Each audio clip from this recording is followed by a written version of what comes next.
Well, we did it, or the lack of what we did. But for whatever reason, we did enough. And thank you to the New England Patriots for doing your job today and getting us that number one pick. Let's talk about it next on Titan Upload.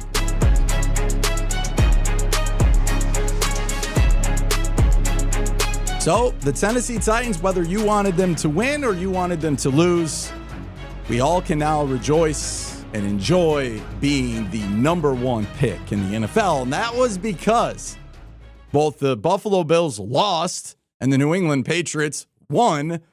And it just so happens they played in the same game. So shout out to both of those teams on a hard-fought game.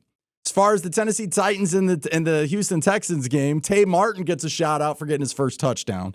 You can comment below if you thought that was pure luck, by the way, for Will Levis. I got a little mad at Will Levis because of the fact that he got Ridley, which Ridley was a great catch to put him over the yards to make his incentive. But then Will Levis went off to the side to celebrate with him. Then Will Levis went up to Calvin Ridley off the side there and started doing this during the drive about, dollar bills, y'all. And very next play, Will Levis goes to hand off the ball and drops it. And then next you see the lineman from the Texans pick it up and scoop it up and go in for a touchdown. And that's just been the headache and the heartbreak during the season. So on one half, I'm super pumped to have the first round pick. Comment below how excited you are or not excited. But the second thing is, it does put a lot of context into my thinking of, okay, first pick in the draft, and you should have some form of expectations that things are going to get better. But then you're like, gosh, if the Titans and Rand Carthon and Chad Brinker screw this up, how bad is it really going to be over the next 3-4 years? And ultimately, I don't have the answers to that. They don't have the answers to that. You don't have the answers to that.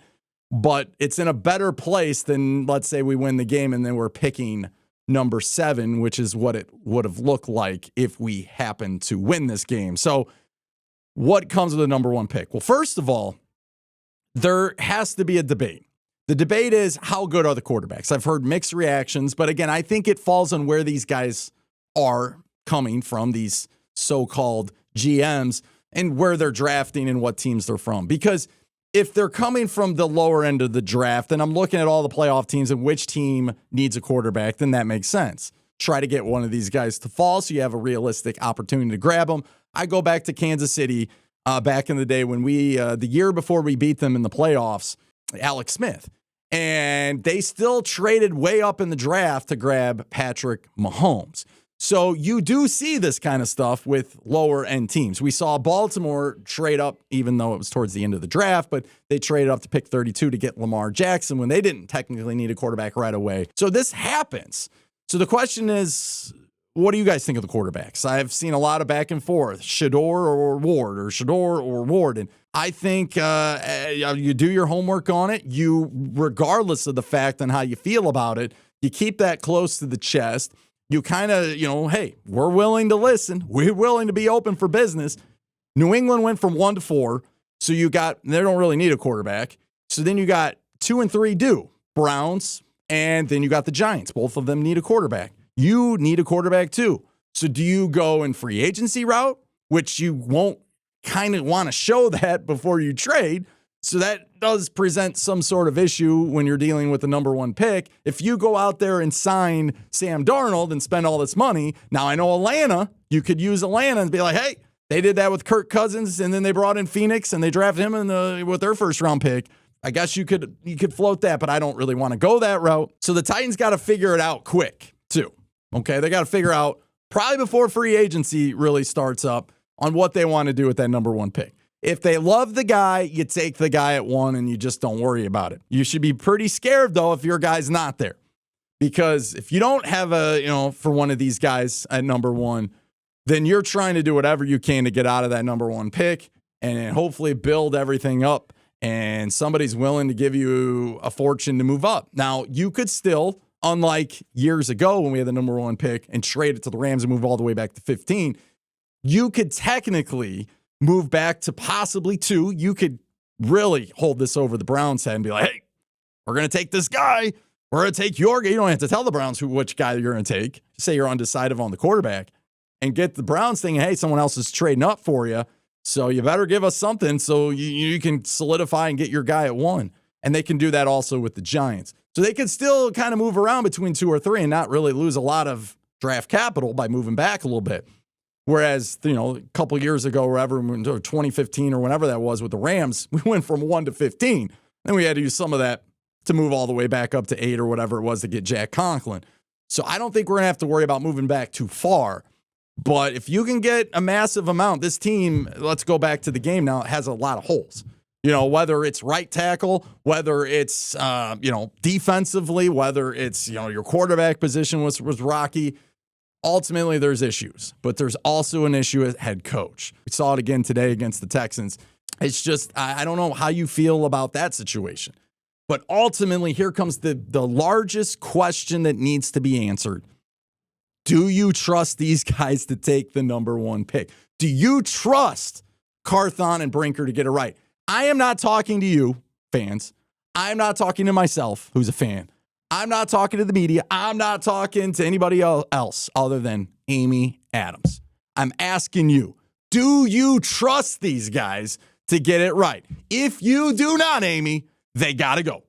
You got to get rid of them and put some guys in place that you feel comfortable with. And I don't know who those guys are, but ultimately, here's what I'm doing with number 1. I am working behind the scenes. I'm going through agents. I'm doing my thing. And I want to know, Deion Sanders, are you going to make the jump to the NFL? And then if the answer is possibly, what would it take for you to make the jump right now and go to the only place you can guarantee your son will be able to be drafted at, number 1, and give him what he wants in Nashville, Tennessee? I don't even care what your thoughts are on Deion. Just forget the whole Kevin Byard fan thing. He's moved on to the Bears. So have I. But here's the deal. Deion fixes a lot of problems for you. A lot of them. Ran, it could save your job. So you could be legendary if it works out, Ran. So you got to get that going for you. No one's going to care about Brian Callahan. He's such a nice dude. He will move on. He will be fine. Nobody will care 5 years down the road if things work out about how Brian Callahan felt. Okay? Brian Callahan, whether you like him or you don't like him, it's not about him. It's about who could take this franchise to the next level, but not only wins. I'm talking financially because it is ultimately about a business. How many businesses at the end of the year look at all their losses and be like, yep, we'll just keep the same people with their jobs and we'll keep going forward with it? No, it's ultimately a business, so it's about money. And you got a new stadium coming in, and Deion would fix everything for you with everything else. Now, again, I don't know if he'll bring in wins, but you're not getting wins now, so that shouldn't matter. It's all about selling those PSLs and putting Tennessee Titans back on the map. One of the most interesting comments I got in the watch party today was, when's the last time a team moved into a new stadium that was just gosh awful? At this point, the Titans, usually you guaranteed a primetime game on your stadium opening. The Titans would probably play at noon on a Sunday. That's how bad things are in Nashville. You could fix all that by bringing in Deion. You take him. You're the only team that can do that. The Giants can offer you cleats. They can't offer you that at pick number 3. The Browns can't offer you Deshaun Watson and whatever you want from Deshaun Watson. Can't do it because they're at number 2. The only team in the NFL that can legitimately guarantee Deion his son and a head coaching spot would be the Tennessee Titans. Nashville, how are we feeling about having the number 1 pick? Don't forget to hit that subscribe button and tighten up that like button. It's going to be a long off season, but we got a little bit back by getting that number 1 pick. Now don't screw it up. Till next time, take care